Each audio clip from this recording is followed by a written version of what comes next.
뭐 이렇게 항상 찬성이 짧네요. 제가 설교한 날은. 룻기 2장 3절 한 절이거든요. 우리 같이 읽도록 하겠습니다. 예, 룻이 가서 베는 자를 따라 밭에서 이삭을 줍는데 우연히 엘리멜렉의 친족 보아스에게 속한 밭에 이뤘더라. 아멘. 그래서 엘리멜렉의 친족이잖아요. 엘리멜렉은 룻의 시아버지예요. 시아버지.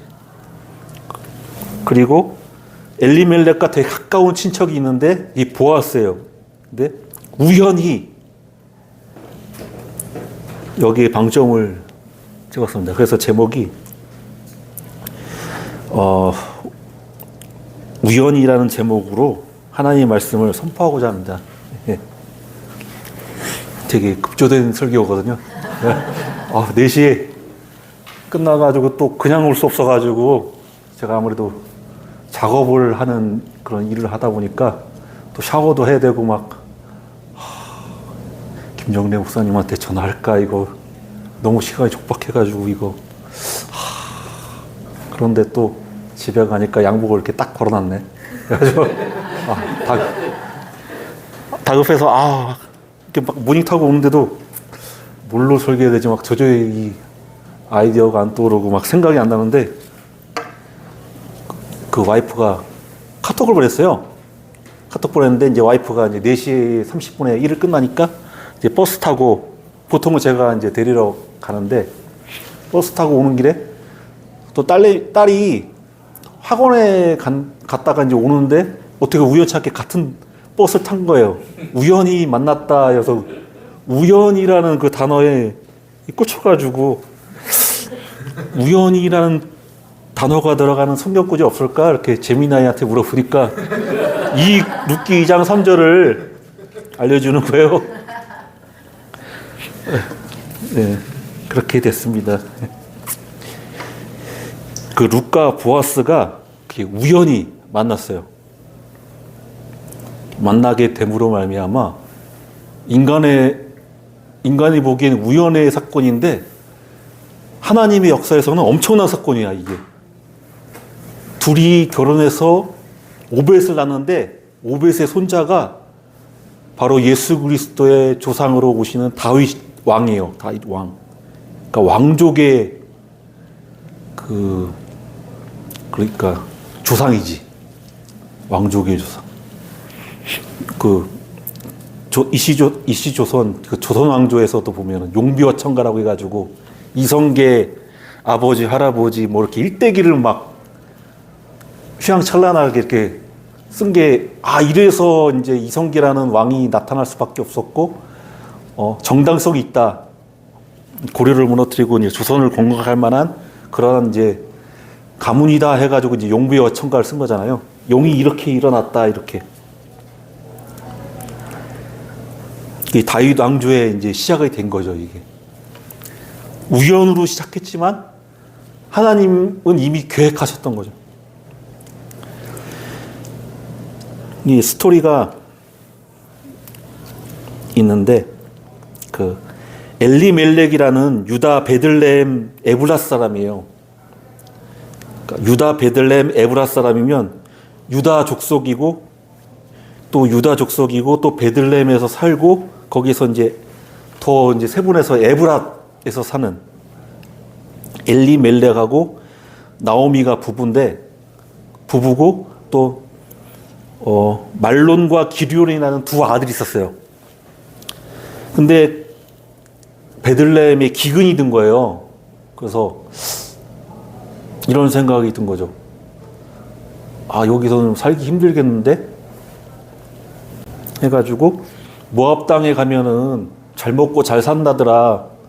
이런 얘기에 속아가지고 이스라엘 백성이면 당연히 고향에 살아야 되는데 또 베들레헴이 한글로 떡집이잖아요. 떡집.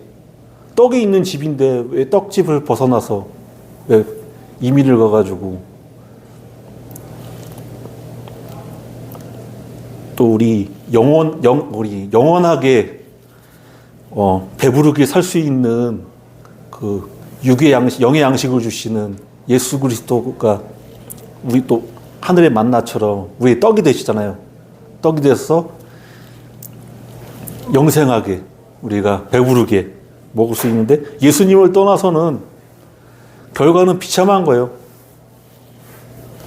그래서 모압에 가서 또 이제 아들이 있으니까 며느리를 봐야 되는데 며느리를 이제 그 모압 땅에 며느리를 둘을 구했는데 룻과 오르바예요. 룻과 오르바.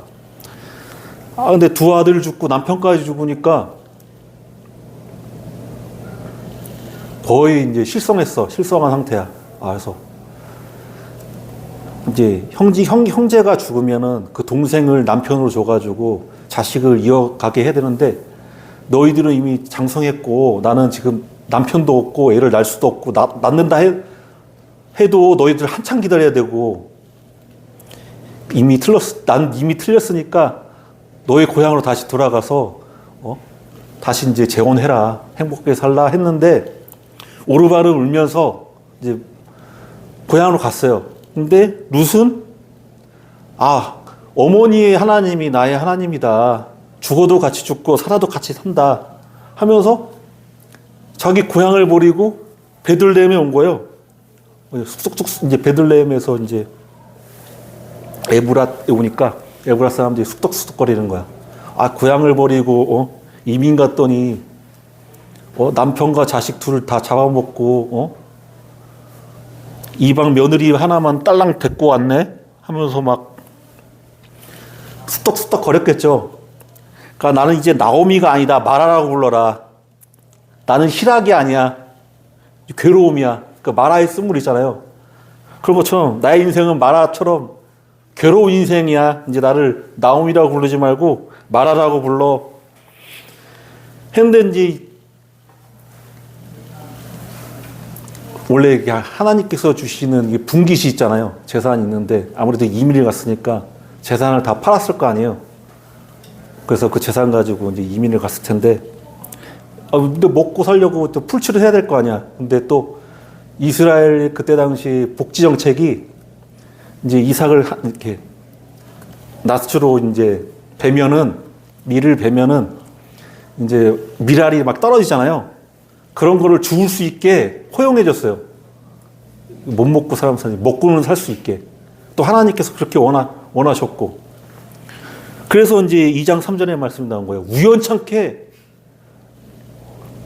시아버지 엘리멜렉과 가까운 친족인 보아스의 밭에 가게 된 거야. 근데 이제 소문을 이제 보아스가 듣게 되고 우연찮게 만나게 돼가지고 이 소식 들었다. 이방인 며느리랑 어머니랑 같이 이렇게 와서 하나님을 섬기고 있다는 얘기 들었다. 이제 다른 밭은 가지 말고 우리 밭에 와. 그리고 이제 종들한테 야야 이삭 좀 크게 베면은 가서 배부리 먹을 수 있도록 뭉텅뭉텅 그 앞에다가 떨궈 줘. 그러면은 이렇게 줍게 하고.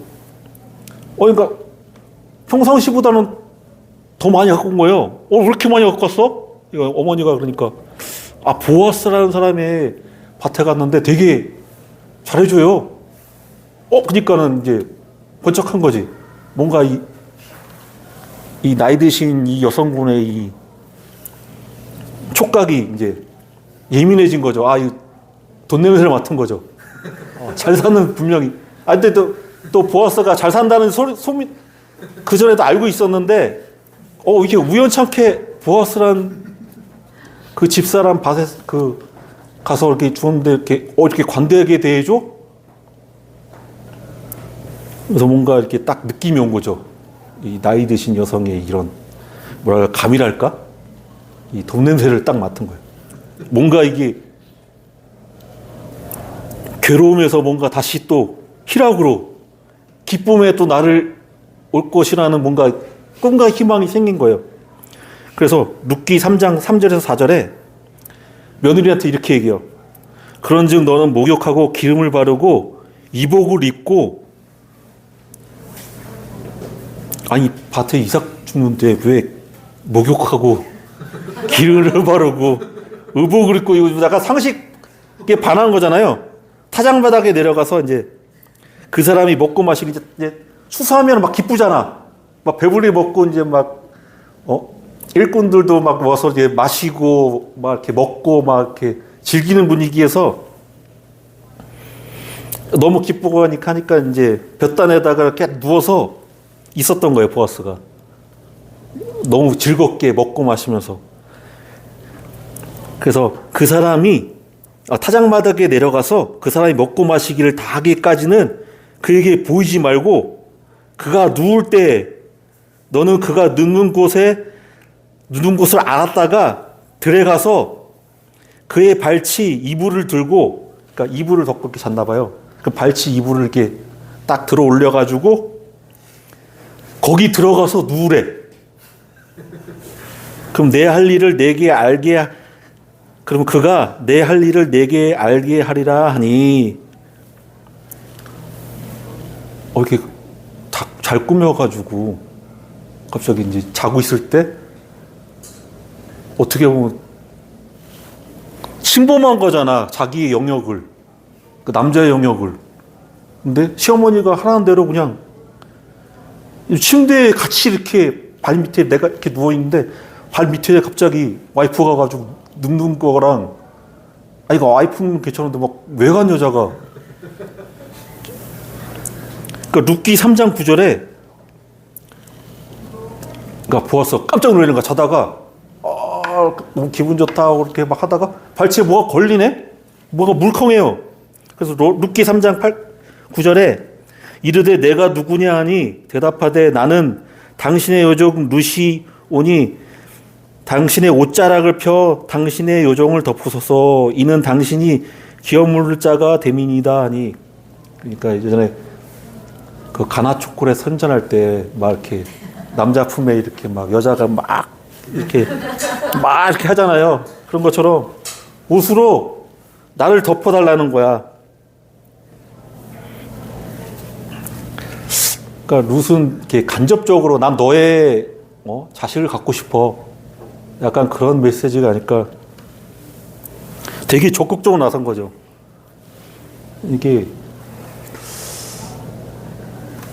누가 괜찮은 남자가 있으면 여성분도 이 룻처럼 적극적으로 나서야 돼.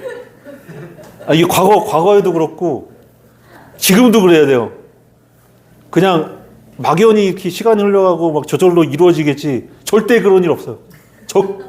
적극적으로 자기의 매력을 어필해야 돼. 그래야 역사가 일어나고, 나중에 뭐 잘 돼서, 뭐 후회하더라도 내가 적극적으로 했기 때문에, 덜 후회될 거야. 내가 잘못 판단해서 그랬네. 근데 남에게 끌려다니면은, 나중에, 후회하더라도 더 후회하게 되고, 다른 남자 만날 수 있어. 더 좋은 남자 만날 수 있어. 이렇게 가정이 막, 별로 긍정적이지 않다 이거죠. 기업 물을 자가 고엘 제도라고 하는데, 보아스의 기업을 물으면은 보아스에게는 하등 이득이 없어요. 그래서 이제 약속을 해요. 기업 물러달라. 룻이죠. 룻이 이제 보아스한테 얘기했는데 보아스가 약속을 해요. 딸아, 당신 약속하겠다. 여기서 딸아라고 하는 것은 나이가 거의 중년 이상이에요. 나이가 많아요. 그리고 소녀라고 하는 거 보니까 룻이 결혼했어도 좀 어린 나이인 것 같아. 나이 차이가 꽤 나는 거죠. 제가 그래서 예전에는 보아스가 나이 많아서 분명히 부모님 돌아가셨을 거다. 부모님 두 눈 뜨고서 어떻게 결혼한 경험이 있는, 그것도 이방 여인을 며느리로 내 눈에 흙이 들어가기 전까지 절대 안 돼 막 그랬을 것 같은데,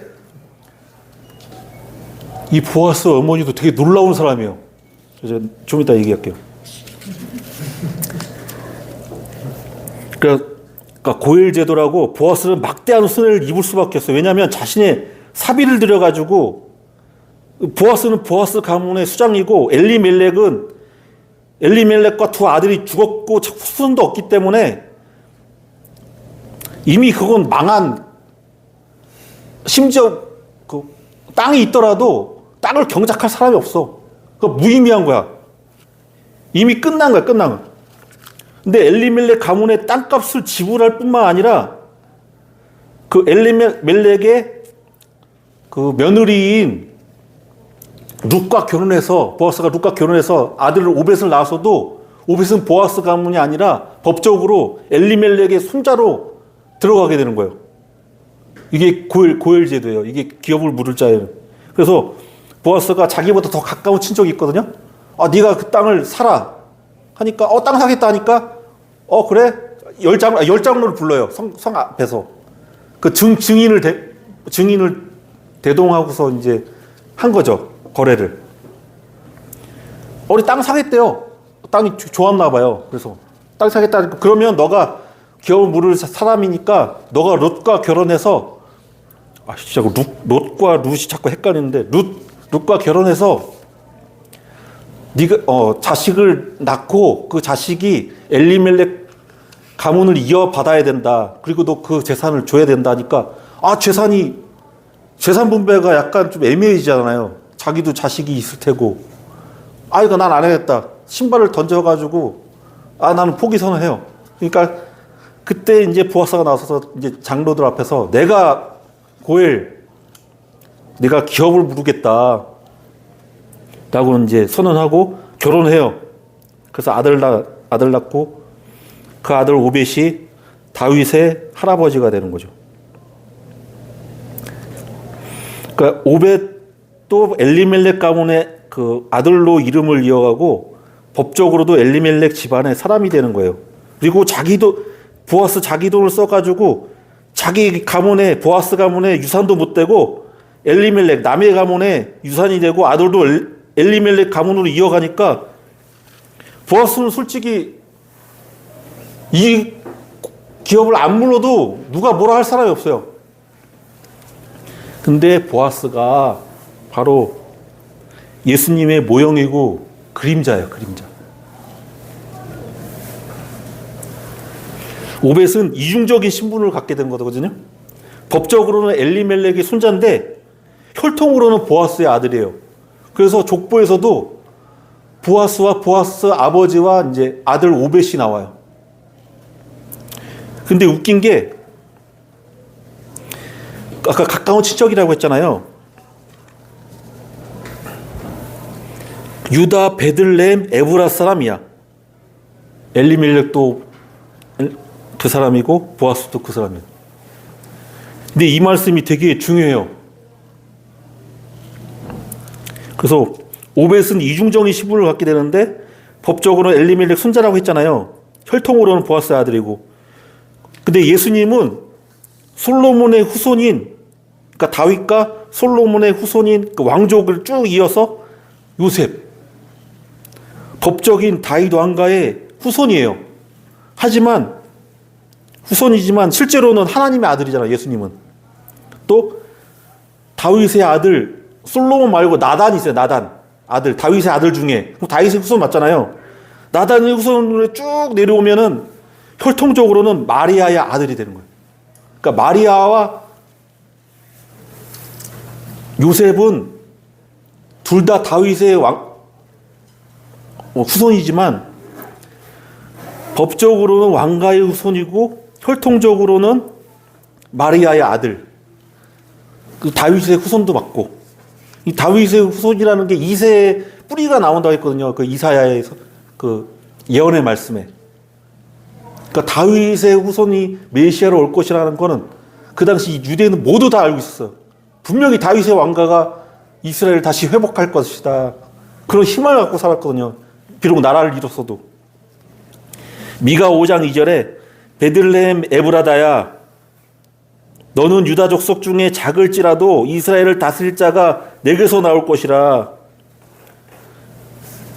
미가 5장 2절은 구약이거든요. 근데 베들레헴의 에브라다야, 그러니까 유다 베들레헴의 에브라다, 에브랏.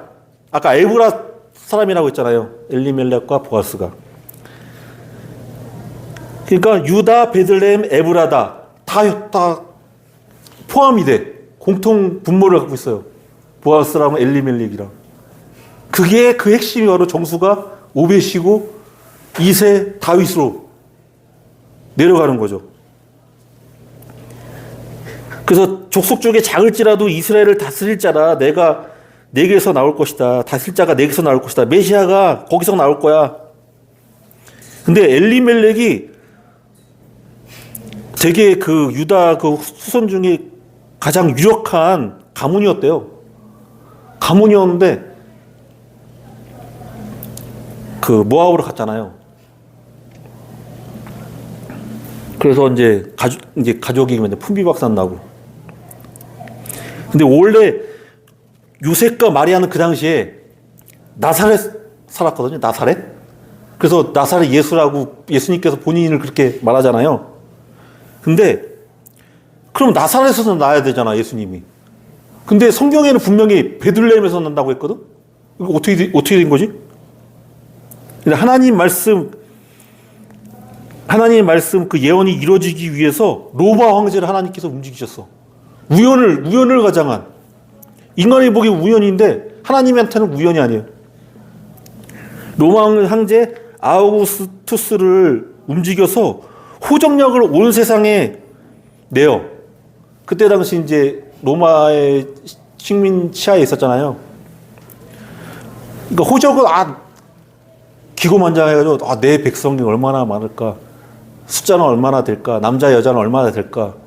이게 모든 게 다 이 자기의 권위를 상징하는 거지. 그냥 자기를 드높이고 싶어가지고. 근데 호적하러 가야 되는데 요셉과 마리아가 정통 이 다윗의 왕조고, 베들레헴의 그 원래 그 본적지가 베들레헴이잖아요. 만삭의 몸을 입고 나사렛에서 베들레헴까지 걸어간 거야. 그러니까 우연을 가장한 필연이 일어났어요. 그러니까 엘리멜렉과 보아스는 가까운 친척이면서 유다의 후손이고 에브락 가문이에요. 로벳의 손자가 바로 다윗. 그래서 마태복음 5장 18절에 진실로 너희에게 이르노니 천지가 없어지기 전에는 율법의 1.1획도 결코 없어지지 아니하고 다 이루어지리라. 하나님의 말씀은 반드시 이루어져요. 그래서 그 말씀을 이루어지게 하기 위해서 우연을 가장한 필연이 계속 일어나는 거예요. 예수님께서 십자가에 못 박히실 때 로마 군병이 와가지고 예수님의 겉옷을 되게 좋은 옷을 입고 있거든요. 되게 고가의 무슨 옷인지는 잘 모르겠어요. 그 겉옷을 아마 군인이 4명이었나 봐요. 4조각 나눠가지고 이제 뭐 스카프나 뭐 이렇게 뭐 다른 걸 만들려고 했겠지. 나누고서 속옷은 나눌 수가 없어. 이 통으로 돼 있어가지고 나누는 순간 이게 다 망가지게 돼 버리니까 제비를 뽑자 해가지고 한 사람이 가져갔어요. 근데 시편 22편 18절에 이 말씀이 나와. 내 겉옷을 나누며 속옷을 제비 뽑나이다. 시편 22편이 그 다윗이 쓴 시인데 이 시가 22편이 되게 유명한 게 메시아 예언시라고 불려요. 메시아 예언시. 여기서 엘리 라마 사박다니 어찌하여 아버지 어찌하여 나를 버리시나이까. 그러니까 다윗이 너무 고통당하니까 하나님 아버지로 불러서 아버지 어떻게 나를 버리시나이까. 너무 고통 가운데 있습니다. 그 나를 보고서 막 얼굴을 막 흔들면서 저렇게 비참하게 이렇게 떨어졌구나. 근데 십자가 달린 예수님 보면서도 막 얼굴 들 수 없고 이렇게 저주를 받다니 하나님의 아들이라고 주장했으면서 이렇게 저주를 받다니. 그런 그 예언의 말씀이 22편에 나와요. 나중에 시간 되시면 22편 꼭 읽어보세요. 예언이신데 다윗이 쓴 시인데 예수님이 당한 그 모습이 그대로 나와요. 다윗은 자기의 이 고통을 앓으려고 한 거지만은 모든 성경은 다 나에 대해서 쓴 것이다 라고 예수님이 분명히 말씀하셨잖아요. 그러니까 예수님이 비유로 말씀하신 것도 구약이 다 하나하나 예수님에 대한 비유예요. 비유. 근데 그냥 넘어갈 뻔했네. 그 보아스가 왜 룻하고 롯하고 막 자꾸 헷갈리는데 왜 룻을 봤을 때 되게 관심을 가졌을까? 제가 오늘 알게 됐거든요. 어머니가 여리고성에서 여관 사업하고 기생하던 라합이었어, 라합. 근데 하나님의 소문이 돌린 거야. 하나님의 백성이 모든 성을 깨뜨리고 다 멸망시키고 다 죽인다더라. 아, 우리는 하나님 편에 여호와 하나님께 들어가야 나는 살겠다 해가지고 이제 나중에 이제 정탐꾼을 숨겨주고 그 정탐꾼 안에 유다의 그 우두머리 족속의 아들이라고 하더라고요. 아, 이름을 지금 제가 찾아보는데 이름 그 족보에 나와요. 그 유다의 그 아들하고 라합이 결혼해서 낳은 게 보아스예요. 그러니까 엄밀히 말하면 다문화 가정 보아스. 근데 늦게까지 결혼한 이유도 그냥 인간적인 추측이에요. 사실이 아닌데 아무래도 소문이 어머니가 약간 그 몸을 팔던, 그러니까 기생이 약간 원어로 보면 약간 몸을 팔던 기생, 그러니까 창녀라고 이렇게 표현하는데 왜 이런 굳이 다윗의 조상인데 어떻게 보면 먼 할머니인데 왜 굳이 이런 것까지 다 이렇게 적나라하게 적었을까? 근데 신약에 보니까 그 기생 라합이 믿음으로 말미암아 구원을 받았다라는 그 구절이 있어요. 그걸 쳤어야 되는데 제가 막 8시까지는 막 어떻게 하지 막 하다가 그러니까 믿음으로 의를 얻었다가 분명히 나와요. 의신칭이 믿음으로 의를 얻었다. 의신득이 믿음으로 의를 얻었다. 의신득이 칭의, 그러니까 의롭다함을 칭함을 받다. 의롭다함을 얻었다. 이렇게. 그러니까 믿음으로 구원을 받았다는 얘기예요. 쉽게 말하면. 그래서 보아스가 되게 이방의 그 모압에서 온 이방 민족인데도 하나님을 잘 믿고 마치 우리 엄마 같네? 약간 그렇게 생각했지 않았을까라는 그냥 추측이에요. 뭐 이렇게 나온 건 아니니까. 그래도 되게 관심을 갖게 된 것도 어머니가 이방 사람이었기 때문에 관심을 갖게 된 건 그건 사실인 것 같아.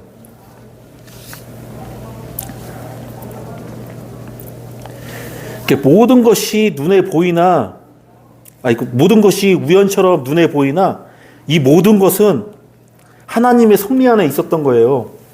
그러니까 우리가 구원을 받은 것도 우연히 받은 게 아니야. 여러분들이 다 태어나기 전부터 하나님이 이미 작정하셨어요.